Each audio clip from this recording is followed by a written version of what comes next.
Hello subscribers. तो आज की इस वीडियो में हम चैप्टर 4 क्वाड्रेटिक इक्वेशन के एक्सरसाइज 4.1 का सॉल्यूशन देखेंगे। इससे पहले आप इंट्रोडक्टिव वीडियो देख के आएँ जो कि हमारे डिस्क्रिप्शन में लिंक दिया हुआ है। तो चलिए वीडियो को स्टार्ट करते हैं। इस क्वेश्चन को बनाने से पहले सबसे पहले मैं एक चीज़ समझा दूँ। पहले कह रहा है कि यहाँ पे check whether the following are the quadratic equation, यानी कि क्वाड्रेटिक इक्वेशन ये है कि नहीं है। तो उससे पहले हम लोग जानते हैं क्वाड्रेटिक इक्वेशन क्या होता है। क्वाड्रेटिक इक्वेशन होता क्या है, तो ये मैंने अपने इंट्रोडक्शन वाली वीडियो में बता रखा है। मैं यहाँ पे ब्रीफ में बता देता हूँ कि क्वाड्रेटिक इक्वेशन वैसा इक्वेशन है या वैसा पोलिनोमियल इक्वेशन है जिसका डिग्री क्या हो, जिसका डिग्री क्या हो, 2 हो, जिसका डिग्री क्या हो, 2 हो, विथ सिंगल वेरिएबल हो। तो क्वाड्रेटिक इक्वेशन क्या है कि वैसा इक्वेशन जिसका डिग्री 2 हो और विथ सिंगल वेरिएबल मतलब क्या कि सिंगल वेरिएबल के साथ हो। For example x square plus 2, इसमें क्या है, एक और एक सिंगल वेरिएबल है, सिर्फ और सिर्फ एक्स है, और इसका जो डिग्री है क्या है, 2 है। For example x square plus 4x plus 2, ये भी क्या है, हमारा एक क्वाड्रेटिक इक्वेशन है क्योंकि इसका डिग्री क्या है, 2 है, और इसमें कितने वेरिएबल्स हैं, तो सिर्फ और सिर्फ x है। तो चलिए हम लोग क्वेश्चन की ओर बढ़ते हैं। फर्स्ट क्वेश्चन देखने से पहले हम एक नॉर्मल सा आइडेंटिटी देखते हैं या फॉर्मूला जिसको हम लोगों ने पहले भी पढ़ा होगा। तो क्या है, a प्लस बी का होल स्क्वायर, तो क्या होता है A square plus B square plus 2ab। ये जनरली से फॉर्मूला हम लोग सब में पढ़ा है। a प्लस बी का होल क्यू के बारे में भी जान लेते हैं। क्या होता है, A cube plus B cube plus 3a square B plus 3ab square. ये फॉर्मूला हम लोग ने पहले भी पढ़ा होगा। तो चलिए क्वेश्चन स्टार्ट करते हैं। और ये हमारे जो क्वेश्चन स्क्रीन पे दिख रहे हैं, ये दोनों क्वेश्चन में ये फॉर्मूला का यूज़ होगा। तो चलिए क्वेश्चन बनाना स्टार्ट करते हैं। तो फर्स्ट क्वेश्चन है हमारा, x प्लस 1 का whole square is equal to 2 into x minus 3। तो क्या होगा, x प्लस 1 का होल स्क्वायर, यानी कि a प्लस बी के होल स्क्वायर पे हम इसको तोड़ सकते हैं। तो क्या होगा, एक्स स्क्वायर प्लस 1 का square plus 2 into x into 1 is equal to 2 into x minus 3। तो इसमें क्या होगा कि इसमें भी मल्टीप्लाई होगा और इसमें भी 2 से मल्टीप्लाई होगा। तो क्या करेंगे हम लोग, एक्स स्क्वायर प्लस 1 प्लस इसमें मल्टीप्लाई करेंगे तो क्या होगा, 2 इंटू एक्स, 2x और इंटू 1, यानी कि 2x हमारा हो जाएगा। इज इक्वल टू क्या होगा, 2x, 2 से x में मल्टीप्लाई होगा तो 2x, और 2 से 3 में मल्टीप्लाई होगा तो -6। ठीक है। अब 2x से 2x खत्म, क्योंकि दोनों प्लस में था तो ये उधर जाता तो माइनस में होता, तो 2x माइनस 2x तो ख़त्म हो जाता। तो इसलिए हम लोग डायरेक्टली इसको कैंसिल कर सकते हैं। तो क्या आया, एक्स स्क्वायर प्लस 1 और ये -6 है तो इधर आएगा, इक्वल के इधर आएगा तो क्या होगा, +6 इज इक्वल टू 0। तो ये क्या हो गया हमारा, एक्स स्क्वायर प्लस 7, हमारा क्या आया, एक्स स्क्वायर प्लस 7। तो इसको हम क्या लिख सकते हैं कि द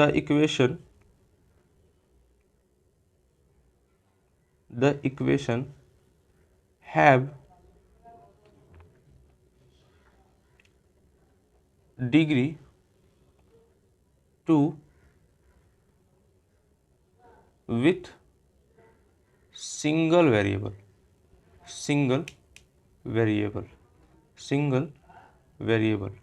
क्यों, क्योंकि डिग्री क्या है इसका, 2 है, और वेरिएबल कितना है, तो सिर्फ और सिर्फ 1 है। तो हम क्या करेंगे कि then it is a quadratic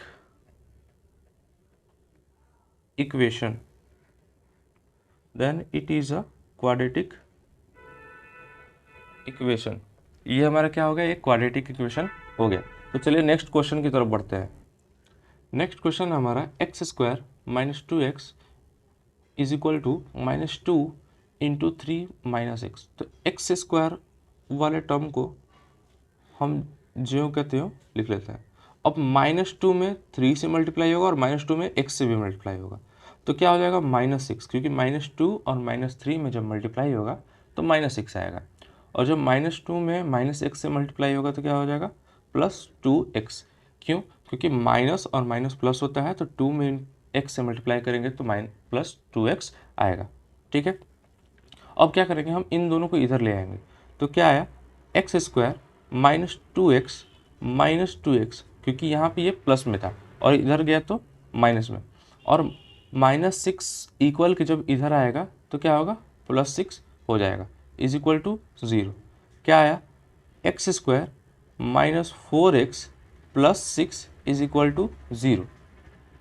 ठीक है, ये हमारा इक्वेशन आ गया। तो इस इक्वेशन में भी हम लिख सकते हैं कि the equation have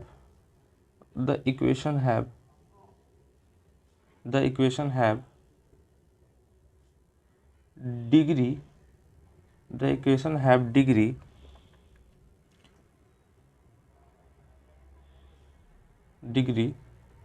to with single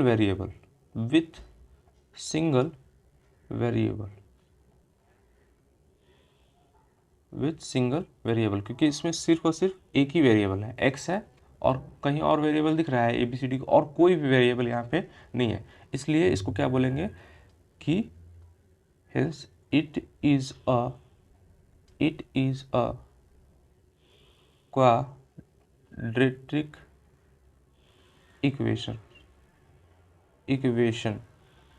equation. तो ये दोनों हमारे क्वेश्चन सॉल्व हो गए। तो चलिए नेक्स्ट क्वेश्चन की तरफ बढ़ते हैं। तो इन दोनों क्वेश्चन से कुछ कॉन्सेप्ट क्लियर हुए होंगे, क्वाड्रेटिक इक्वेशन क्या होता है, किसी क्वाड्रेटिक इक्वेशन कहते हैं। तो नेक्स्ट क्वेश्चन की तरफ चलते हैं।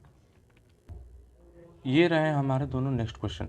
तो नेक्स्ट क्वेश्चन में क्या है कि x-2 इंटू एक्स प्लस 1 और इक्वल में क्या है x-1 और x प्लस 3।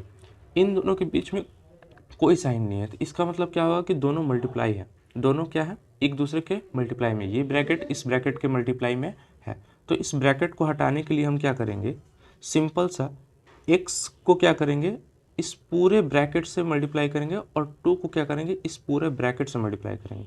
तो क्या हो जाएगा x plus 1, x into x plus 1 -2 into x plus 1 equal to, इसको भी सेम टू सेम, तो क्या हो जाएगा x into x plus 3 minus 1 into x plus 3, ये हो गया हमारा। तो क्या करेंगे, जब x से x में मल्टीप्लाई होगा तो एक्स स्क्वायर होगा, क्योंकि जब बेस सेम होता है तो पावर में पावर क्या होता है ऐड होता है, तो 1 और 1 2, और जब x से 1 में मल्टीप्लाई होगा तो क्या हो जाएगा x हो जाएगा, और यही जब -2 से x में मल्टीप्लाई होगा तो -2x, और जब +1 में मल्टीप्लाई करेंगे तो माइनस और प्लस क्या हो जाएगा माइनस, और 2 से जब 1 में करेंगे तो -2।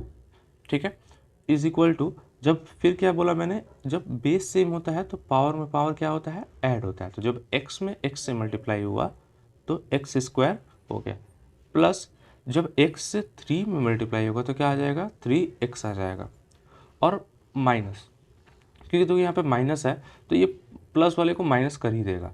ठीक है, इसलिए हम पहले ही माइनस रखते हैं। जब -1 को x से मल्टीप्लाई करेंगे तो -x आएगा, और जब -x को -1 को 3 से मल्टीप्लाई करेंगे तो प्लस और माइनस, तो माइनस तो पहले ही आ गया, तो 1 इंटू 3 क्या आया -3। ठीक है, अब इसको हम आगे सॉल्व करेंगे तो ये क्या होगा कि एक्स स्क्वायर से एक्स स्क्वायर हमारा कट जाएगा, क्योंकि ये प्लस में है ये भी प्लस में है, तो जब प्लस में दोनों साइड रहता है तो वो उसको हम डायरेक्टली कटा सकते हैं। ठीक है, अब क्या होगा कि x -2x -2 is equal to 3x -x -3। तो अब देखिए यहाँ पे भी x है और यहाँ पे 2x है, तो प्लस और माइनस माइनस, तो 2x में से x जाएगा तो x बचेगा, 2x में से x जाएगा तो x बचेगा। बड़ा कौन है? 2x है, इसलिए इसका साइन माइनस। ठीक है, माइनस फिर क्या होगा 2 इज इक्वल टू 3x में से x जाएगा तो क्या बचेगा? 2x बचेगा माइनस 3। ठीक है, अब क्या करेंगे हम, इन सभी को इस साइड ले आएंगे तो क्या आएगा?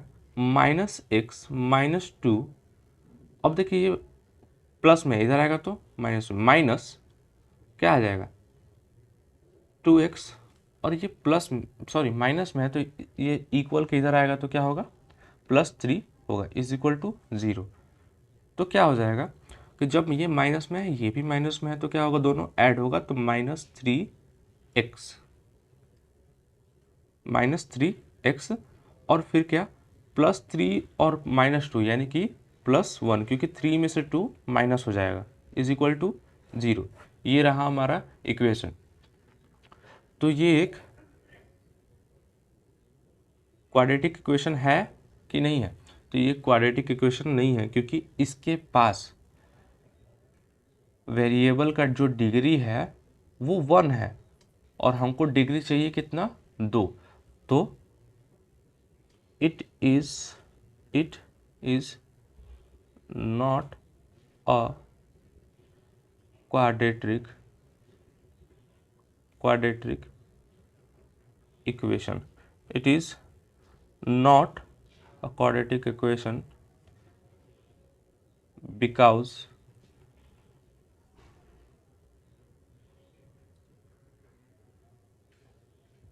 it has not because it has not degree 2। तो चलिए नेक्स्ट क्वेश्चन की तरफ बढ़ते हैं। नेक्स्ट क्वेश्चन है हमारा x minus 3 2x plus 1 is equal to x into x plus 5। तो इसमें भी हम सेम काम करेंगे जो हमने पिछले वाले क्वेश्चन में किया है, क्वेश्चन नंबर 3 में। तो इसमें हम क्या करेंगे? ब्रैकेट हटाने के लिए सबसे पहले x से 2x प्लस 1 को मल्टीप्लाई करेंगे और -3 से क्या करेंगे? 2x प्लस 1 को मल्टीप्लाई करेंगे। ठीक है, फिर इज इक्वल टू x से तो इसको मल्टीप्लाई करना ही है। ठीक है, तो क्या हो जाएगा? x से जब 2x में मल्टीप्लाई करेंगे तो क्या होगा? 2x², क्योंकि मैंने क्या बोला था कि जब बेस सेम होता है तो पावर में पावर ऐड होता है, ये हमने 8 क्लास में भी पढ़ा है। और जब x से 1 में मल्टीप्लाई होगा तो x होगा, और यहाँ पे जब -3 में +2 से मल्टीप्लाई होगा तो -6x। ठीक है, और फिर क्या होगा कि -3 में जब 1 से मल्टीप्लाई होगा तो -3 इज इक्वल टू, जब x में x से मल्टीप्लाई हुआ तो x², हमने पिछले वाले क्वेश्चन में भी देखा, और जब x से 5 में मल्टीप्लाई होगा तो 5x, क्योंकि दोनों प्लस में है तो प्लस में साइन चेंज होगा ही नहीं। ठीक है, तो हम क्या करेंगे? इसको इधर उठा के ले आएंगे, तो 2x² plus x minus 6x minus 3 minus x², क्योंकि ये दोनों क्या है? प्लस में है तो इधर आएगा तो माइनस में, और -5x इज इक्वल टू 0। ये क्या होगा? Is equal to 0। ठीक है, जब 2x² में से क्या जाएगा? x² जाएगा, क्योंकि ये प्लस में है ये माइनस में है तो क्या हो जाएगा? x² बचेगा, और 5x में -6x, ये दोनों क्या है? माइनस में, तो ये दोनों ऐड होंगे और ये क्या होगा? सब्सट्रैक्ट होगा। तो इसको हम लिख के दिखाते हैं, 6x माइनस 5x और -3 इज इक्वल टू 0। तो क्या हो गया? x², अब देखो माइनस माइनस प्लस, जब ये दोनों क्या होगा? ऐड होगा और ये सब्सट्रैक्ट होगा, क्योंकि ये प्लस में है तो माइनस माइनस प्लस होता है, तो 5 और 6 11x, और 11x में एक x क्या होगा? माइनस हो जाएगा, तो क्या बच जाएगा हमारे पास? -10x। क्या हो जाएगा? -10x -3 is equal to 0। ये रहा हमारा इक्वेशन क्या आया? x² -10x -3 is equal to 0। ये हमारा क्या हो गया? इक्वेशन। तो लिख सकते हैं कि have degree 2 with single variable with single variable with single variable. क्यों? क्योंकि इसके पास जो डिग्री है वो 2 है और हमको डिग्री कितना चाहिए? 2 ही चाहिए और सिंगल वेरिएबल चाहिए। तो सिंगल वेरिएबल है, एक्सिस वेरिएबल है, और कोई वेरिएबल तो इस इक्वेशन में है नहीं। तो इसलिए क्या लिखेंगे हम? Hence it is a quadratic equation. It is a quadratic equation. जहाँ तक मुझे लगता है कि यहाँ तक कॉन्सेप्ट समझ में आए होंगे, तो हम